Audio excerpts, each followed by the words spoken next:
Hey guys, this is JonlukevilleTV here, and today we're counting down my top 5 favorite indie horror games besides FNAF. Now, don't get me wrong, I love a FNAF franchise. I really do. But there are other indie horror games which I like as well.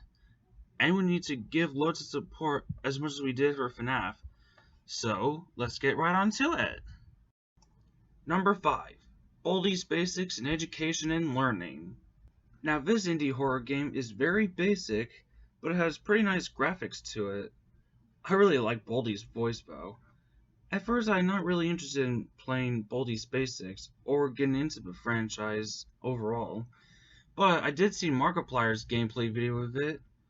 At first, I thought it was freaky, but it kind of grew to me for some reason. Plus, there's Baldis Basics merch out there, which I might plan on getting, but I don't have a time for it right now, but I'll let you guys know when I have a chance, don't worry. Number 4. Hello Neighbor.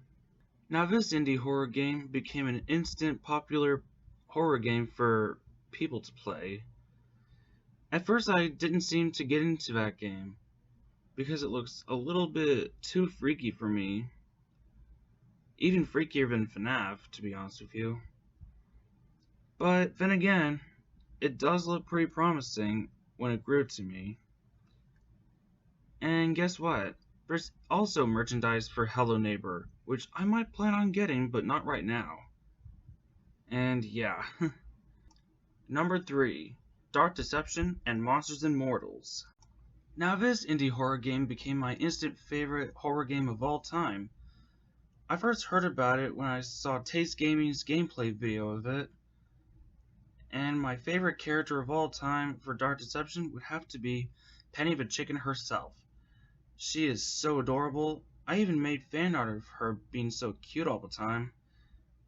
And I can't wait for the 4th chapter to come out. Now, the 4th chapter is not out yet by the time I'm recording this video. But I do appreciate the fact that Vince Livings is giving us the better graphics for Dark Deception. And yeah. And for Monsters and Mortals, my favorite part of Monsters and Mortals is the UK Creators DLC pack, which features my most favorite FNAF YouTuber of all time, Dawko. In fact, I even have a Dawko plush collection makeshift made in the past. And yeah. Number 2. Tattletail.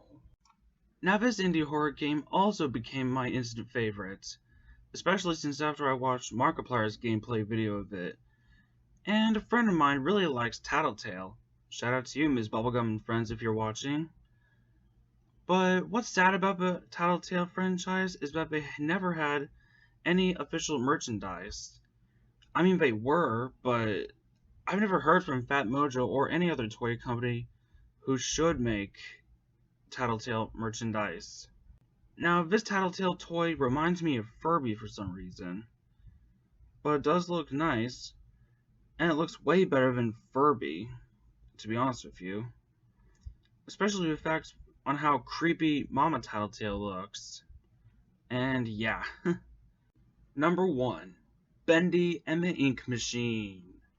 Now this indie horror game is the very best indie horror game of all time besides FNAF. And holy crap, it looks really amazing. The graphics are incredible as well. And I only have one piece of Bendy merch in my collection, so I'm hoping to get the others in the near future. And yeah.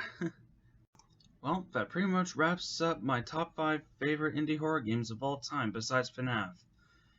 And once again, don't get me wrong, I love the FNAF franchise. I really do. But do you agree with my picks? And if there are other indie horror games which you appreciate the most, please tell me in the comments below to let me know.